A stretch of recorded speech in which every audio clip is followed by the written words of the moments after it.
from your last interview with me, in which you were not hopeful that whatever happened in the American election, it would have any significant impact on the Israel and Gaza conflict. Let's take a look. I don't think that the outcome of this presidential race will have any effect on what's going on in the Middle East. The United States will continue to support Israel unreservedly or unconditionally, whether Donald Trump is in the White House or Kamala Harris is in the White House. Nothing's going to change. I think with regard to the Middle East, as I just said, they're Tweedledee and Tweedledum. Well, Tweedledee and Tweedledum, so we got rid of one of them. I'm not quite sure which one you would categorize as the dumb one, but one of them's gone, obviously. Donald Trump is now president again, and there does seem to have been immediate action in terms of a ceasefire that is so far holding.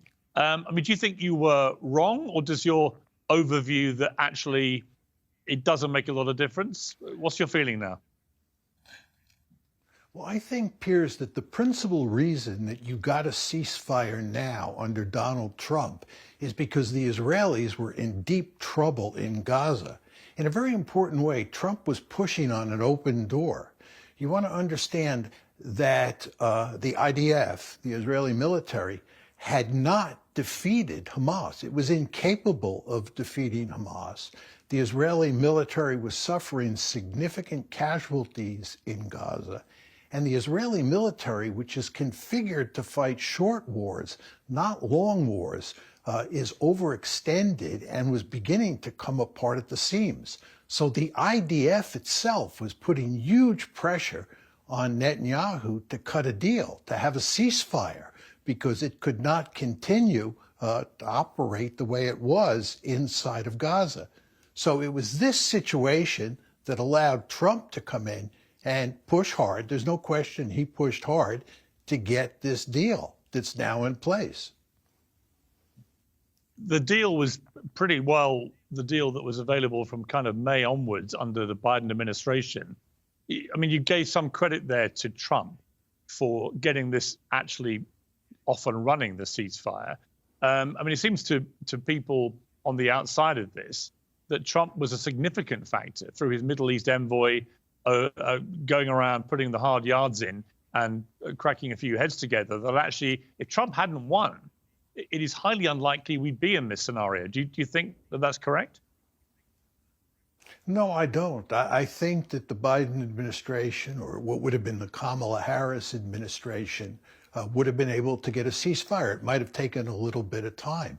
But the more important point, Piers, is that Donald Trump is going to remain profoundly committed to Israel moving forward, just the way Joe Biden was profoundly committed to Israel over his 4 years in the White House, and just as Kamala Harris would have been profoundly committed to Israel if she had defeated Trump. Is the difference perhaps that Trump essentially is a man of peace, which is a curious word to use about him, given how incendiary he can be a lot of the time, but he really believes that war is a very bad thing, not just for human life, but for business.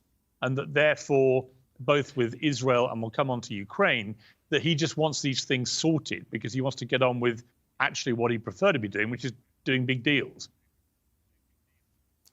I think there's no question that Trump is a man of peace, to use your phrases. He is not a warmonger. And I think that Joe Biden was a warmonger, or is a warmonger. And I think that Trump is not interested in starting any new wars, as he made clear. And I think the issue on which I may be proved wrong regarding my claim that there's not much difference between Biden and Trump has to do with Iran. The question is, will we attack Iran? I think the Biden administration did not want to attack Iran, but I think that they were more inclined to do so, if necessary, than Trump will be. I think that Trump does not, under any circumstances, want to have to attack Iran because he is not a warmonger. So I think there is a difference between the two presidents. And I think the one issue where I may be proved wrong is on Iran. And let's hope I'm proved wrong, because the last thing the United States needs, and the Middle East needs, is a war involving Iran. Interesting what you said about the IDF and about the war with Hamas. I mean, what was pretty alarming to people, well, two things were quite alarming. One was before the ceasefire, in the days preceding it, was an admission from the American intelligence that they believed that for every Hamas terrorist who'd been killed, they'd already been replaced by other people who shared that ideology. And secondly, you saw some evidence of that when the first tranche of hostages were released, and you just saw these mob scenes around these young women where Hamas insignia was on full display. And it was a clearly deliberate show of force that we're not defeated. In fact, quite the opposite. What did you make of that? I think what it shows, Piers, is that Israel has suffered a significant defeat in Gaza. You want to understand that as a result of this ceasefire, not only is Hamas alive and well, but the Israelis, to my amazement, are leaving Gaza. Netanyahu said they were going to be there for the long term. It was quite clear with this general's plan that everybody talked about that Israel was bent on ethnically cleansing northern Gaza. If you look at what's happening today on the news, there are huge numbers of Palestinians moving back into northern Gaza.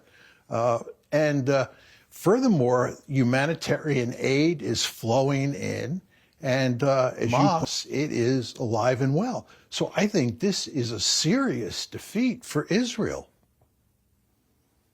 This idea that President Trump put forward, that perhaps all the displaced Gazans could go to Egypt and Jordan. I mean, I'm in Saudi Arabia at the moment, and certainly the feeling I'm getting in the region generally is that's a complete non-starter for Arabic people, that would happen, because they would fear, probably with some reason, that there are certainly members of Netanyahu's cabinet who would be quite happy never to see any of them come back. And that's been their game plan for some of them from the start of this. Do you think there's any chance that this would happen? I think there's hardly any chance. You want to remember that Israel's principal goal since October 7th, vis-a-vis the Palestinians in Gaza, was to ethnically cleanse the Palestinians. Israel's principal goal, although it was not talked about very much in the Western media, was to drive the Palestinians out. They failed. Look at the pictures on the television today. What's happening is the Palestinians are returning to northern Gaza. Exactly the opposite is happening. And what is Netanyahu going to do now, or what is Trump going to do now? They're going to force 2.3 million Palestinians to leave Gaza. You want to remember that these people are not going to leave voluntarily. And there are about 2.3 million Palestinians in Gaza.